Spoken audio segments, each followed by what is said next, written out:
The Unseen Threads, an Allison Cain serial thriller by William Howard. Episode 5, The Velvet Cage. Friday evening's reflection in the taxi window was a stranger. My usual jeans and practical top had been replaced by a tailored suit jacket and a silk blouse. Borrowed elegance that felt like a costume. Tucked into my lapel, barely a pinhead, was the hidden camera. Richard's cousin, a hobbyist tinkerer, had helped me rig. My heart hammered out a frantic rhythm in my chest, and I kept trying to produce saliva and swallowing it, hoping that would remedy the dryness in my mouth and throat. The Obsidian Club lived up to its name. Black polished marble, dark cherry wood, along with a faint scent of old money and expensive cigars. A discreet bouncer, who looked like he should have been playing linebacker for the Broncos instead of protecting Pueblo's social elite, merely nodded at me after glancing at a tablet. No questions, no fuss. The velvet rope was less of a barrier and more of an invisible filter. Inside, the hushed opulence struck me with its velvet glove. Soft jazz drifted from an unseen speaker.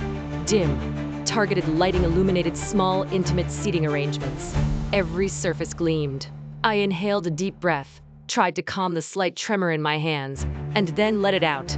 The air was thick with the scent of lilies, and strangely, a specific type of orchid I didn't recognize. A deep purple, almost black bloom, arranged with meticulous precision. A woman approached, her movements fluid, her smile practiced. She was impeccably dressed, a sleek silhouette in charcoal gray.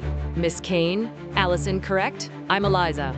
Thank you for coming. Her voice was like liquid silk, every syllable perfectly modulated. She led me to a secluded booth, not too far from the entrance, but shielded by a tall, decorative screen. Please, make yourself comfortable. She gestured toward an armchair covered with the finest Italian leather. We appreciate your unique contribution to the world of information. Your profile on our platform, Librarian Lorraine, demonstrated a rare cognitive agility. She leaned forward, her eyes bright, unwavering. We believe you have the potential to transcend conventional limitations. Allison, I want you to imagine a world where your intellect is not merely appreciated, but amplified. Where your insights aren't just valuable in civil cases, but pivotal in shaping entirely new paradigms. Her words were intoxicating, vague promises of wealth and influence wrapped in elegant prose. Discretion, of course, is paramount, she continued in a conspiratorial tone, as if reading my thoughts. Our work is sensitive. For those truly capable, the rewards are, shall we use the word substantial? They go beyond mere financial compensation. I kept my responses brief, careful, letting her do most of the talking, allowing the pin camera to record every word so I could go over them in minute detail later. My eyes, however, darted around, taking in the details.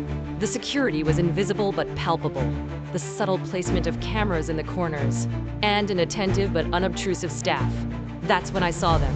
They were occupying a private booth across the room, partially obscured by a towering potted palm. Senator Thompson, his silver hair glinting under the low light, was leaning in, talking intently with Richard Voss. Voss, usually so composed, was actually laughing, a rare booming sound that cut through the club's hushed atmosphere. My stomach clenched. They were here, together. Eliza allowed me that moment of wandering, knowing that I had caught sight of two very influential members before pulling me back with her voice. So Allison, are you ready to explore this path with us? I need to understand more clearly what this path entails, I said, trying to sound intrigued rather than terrified. Perfect, she responded.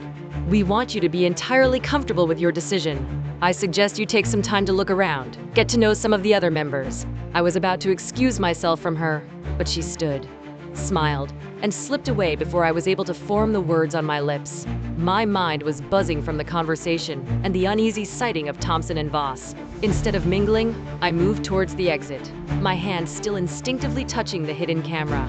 Just as I reached the antechamber, someone bumped into me with surprising force. A man in a dark overcoat, his face obscured by shadow. Oh, I'm so sorry, he mumbled, his voice rough. But as he pulled away, I felt him press a small folded piece of paper into my palm. My fingers closed around it instinctively. My heart scrambled up into my throat. I didn't dare look at him. I just kept walking, my pace quickening. Outside, under the distant glow of the Pueblo streetlights, I fumbled to open the note with trembling fingers. The script was hurried, almost illegible, but the words screamed at me. They know about you. Run!